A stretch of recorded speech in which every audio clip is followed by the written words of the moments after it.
yaşarmış torpağımız.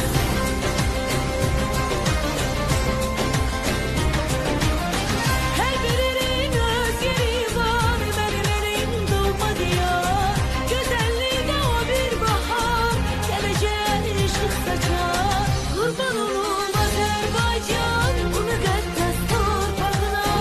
Akı dikildi evladına, koy sevinsin her bir ana.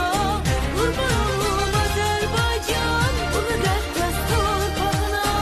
Akı dikildi evladına, koy sevinsin her bir ana.